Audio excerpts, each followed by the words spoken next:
Guys இன்றைக்கி வந்து fish fry செய்ய போகிறோம். ஸோ இது வந்து எப்படின்னா வந்து க்ளீன் பண்ணணும்.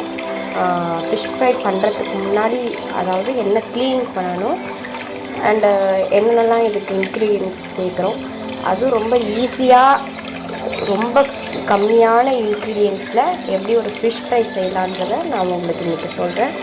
வாங்க வீடியோக்குள்ளே போகலாம். ஃபஸ்ட்டு நம்ம வந்து க்ளீனிங் பார்க்க போகிறோம். ஃபிஷ் ஃப்ரை பண்ணுறதுக்கு முன்னாடி மசால் போடுறதுக்கு முன்னாடி எப்படி நம்ம க்ளீன் பண்ணுறோம் அப்படின்றத பார்க்க முடியும். ஃபஸ்ட்டு கல் உப்பு சேர்த்துக்கிறோம். தென் மீனுக்கு தகுந்த மாதிரி மஞ்சத்தூள், டர்மரிக் பவுடர்,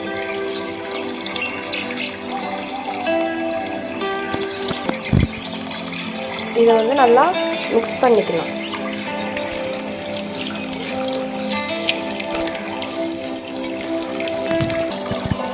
இந்த மாதிரி பண்ணிக்கலாம். இது ஏன் பண்ணுறோன்னா, நம்மளுக்கு சில பேர் வந்து ஃபிஷ் வந்து கொஞ்சம் ஸ்மெல்லாக இருந்துச்சுன்னா வந்து பிடிக்காது, சாப்பிட மாட்டாங்க.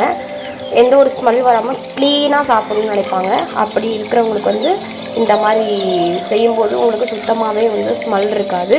நல்லா நீங்கள் அந்த டர்மரிக்கும் வித் சால்ட்டு அதை வந்து நல்லா, அதுவும் உப்பு கல் தான் போடணும். கல் உப்பு இருக்குல்ல, அதை தான் போடணும். இந்த மாதிரி நல்லா பெரட்டி எடுத்துக்கணும். நல்லா அது இந்த இதுக்குள்ளெல்லாம் வந்து நல்லா இந்த மஞ்சத்தூள் உப்பு போகிற மாதிரி நல்லா கைவிட்டு இந்த மாதிரி பண்ணிக்கணும். இந்த மாதிரி பண்ணதுக்கப்புறம் வாஷ் பண்ணிக்கலாம்.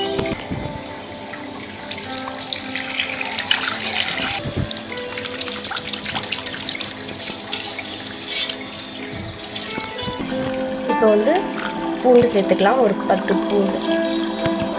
நான் எனக்கு தேவையான அளவுக்கு நான் ஒரு 10 பூண்டு சேர்த்துக்கிட்டேன். உங்களுக்கு தேவையான அளவுக்கு நீங்கள் ஒரு 10 பல்லோ இல்லை உங்களுக்கு மீனுக்கு தகுந்த மாதிரி நீங்கள் சேர்த்துக்கலாம்.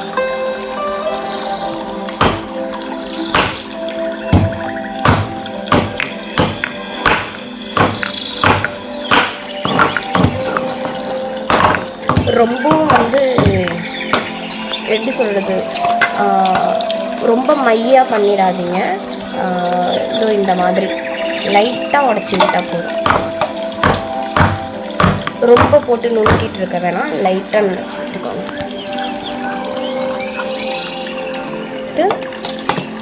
இதில் சேர்த்துக்கோங்க. போதும், அது போதும்.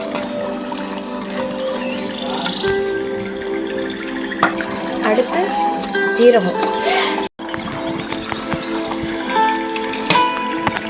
ஜீரகம், அதுக்கு கூடவே வந்து மிளகு சேர்த்துப்போம் கொஞ்சமாக. ஏன்னா இது ரொம்ப சம்மராக இருக்கிறதுனால கொஞ்சமாக பெப்பர் சேர்த்துப்போம். சேர்த்துக்கிட்டு இதெல்லாம் இந்த மாதிரி அரைச்சி எடுத்துக்கணும்.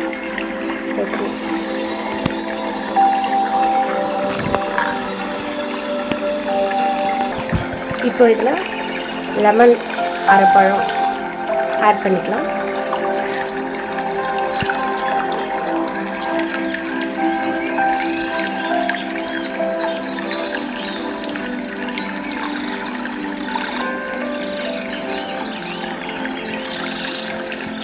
ஆட் பண்ணதுக்கப்புறம்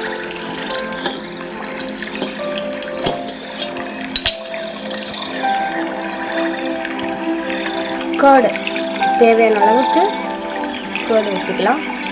தயிர் ஊற்றிப்போம்.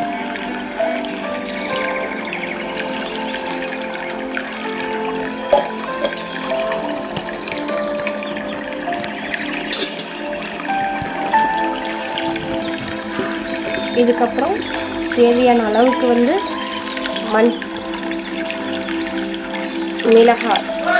மிளகாத்தூள் சேர்த்துப்போம். வெறும் மிளகாத்தூள் மட்டும், வெறும் மிளகாத்தூள். அதுவும் நாங்கள் வந்து வீட்டில் அரைச்சது, நீங்கள் கடையில் வாங்கினதாக கூட இருக்கலாம். ஆனால் வெறும் மிளகாத்தூள் மட்டும் போடணும்.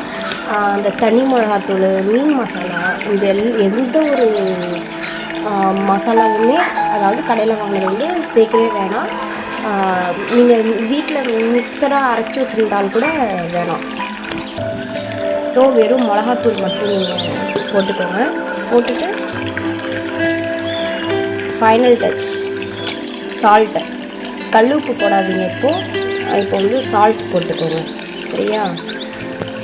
இப்போது நான் தேவையான அளவுக்கு சால்ட் போட்டுக்கிறேன்.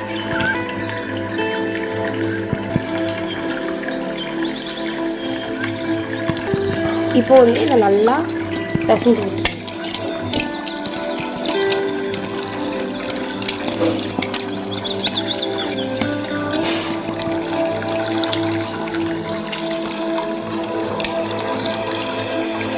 இந்த வீடியோ வந்து நானாக தான் எடுக்கிறேன். ஸோ ஒரு கையில் வீடியோ எடுக்கிறேன், ஒரு கையில் இந்த மாதிரி பிசைஞ்சிட்ருக்கேன். ஸோ வந்து கொஞ்சம் கிளாரிட்டி கம்மியாக தான் தெரியும், பிகாஸ் இங்கே லைட்டும் அந்த மாதிரி. ஸோ இது வந்து ஃபோனில் தான் எடுத்துகிட்ருக்கேன், அதனால் கொஞ்சம் கிளாரிட்டி சரியில்லைன்னா மன்னிச்சிக்கோங்க. நல்லா இந்த மாதிரி மேரினேட் ஆனதுக்கப்புறம் இந்த மாதிரி தான் இருக்கும். இதை வந்து இப்போது தோசைக்கல்லில் வந்து வச்சு நல்லெண்ணெய் ஊற்றிக்கணும். நல்லெண்ணெய் ஊற்றினா தான் நம்மளுக்கு ஃப்ரைக்கு வந்து சூப்பராக இருக்கும். குழம்புக்கு கூட அதுதான். நார்மல் எண்ணெய் ஊற்றாமல் நல்லெண்ணெய் ஊற்றிக்கோங்க, நல்லாயிருக்கும். அதுக்கப்புறம் இந்த மாதிரி மீன் எடுத்து போட்டுக்கிட்டு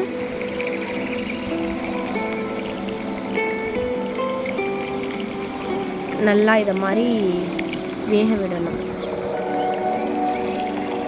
நல்லாயிருக்கும் பார்க்குறதுக்கே. எனக்கு வந்து அது நேரில் பார்க்கும்போது நல்லாயிருக்கு. இது நான் சொன்ன மாதிரி கிளாரிட்டி அப்படி இருக்கிறதுனால ஃபோனில் அப்படி தெரியுது.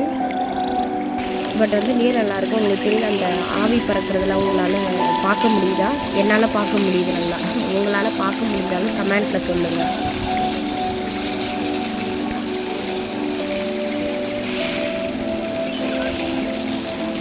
திருப்பி போட்டுக்கலாம்.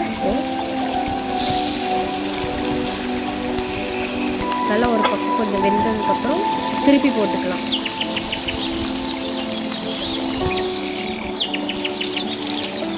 இப்போது கருவேப்பிலை அதை கொஞ்சம் நல்லா கழுவி அலசி எடுத்துக்கலாம். இந்த மாதிரி எடுத்ததுக்கப்புறம் அது போல் ஃப்ரை பண்ணதுக்கு மேலே அது போட்டு ஸ்ப்ரெட் பண்ணிக்கிட்டு அது கொஞ்சம் அப்படியே நல்லா அந்த கருவேப்பிலையை வந்து எண்ணெயில் கொஞ்சம் அப்படியே அதுவும் ஃப்ரை ஆகிற மாதிரி கொஞ்சம் எல்லாம் வந்து கொஞ்சம் ஃப்ரை ஆகிற மாதிரி இருக்கும்போது நல்லா பரட்டி எடுத்துக்கணும். பரட்டி எடுத்ததுக்கப்புறம் அப்படியே கொஞ்சம் வேக விட்டு எடுத்துட வேண்டியதுதான். தெரியுதா உங்களுக்கு?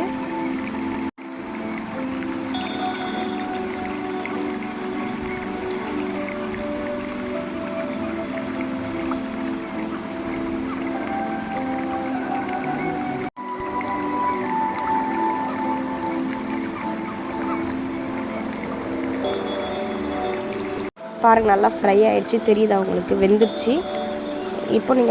இப்போ எடுத்து நீங்கள் சர்வ் பண்ணிக்கலாம். நல்லாயிருக்கும், சூப்பராக இருக்கும். நீங்கள் ட்ரை பண்ணி பார்த்துட்டு எப்படி இருக்குன்னு கமெண்ட்டில் சொல்லுங்கள்.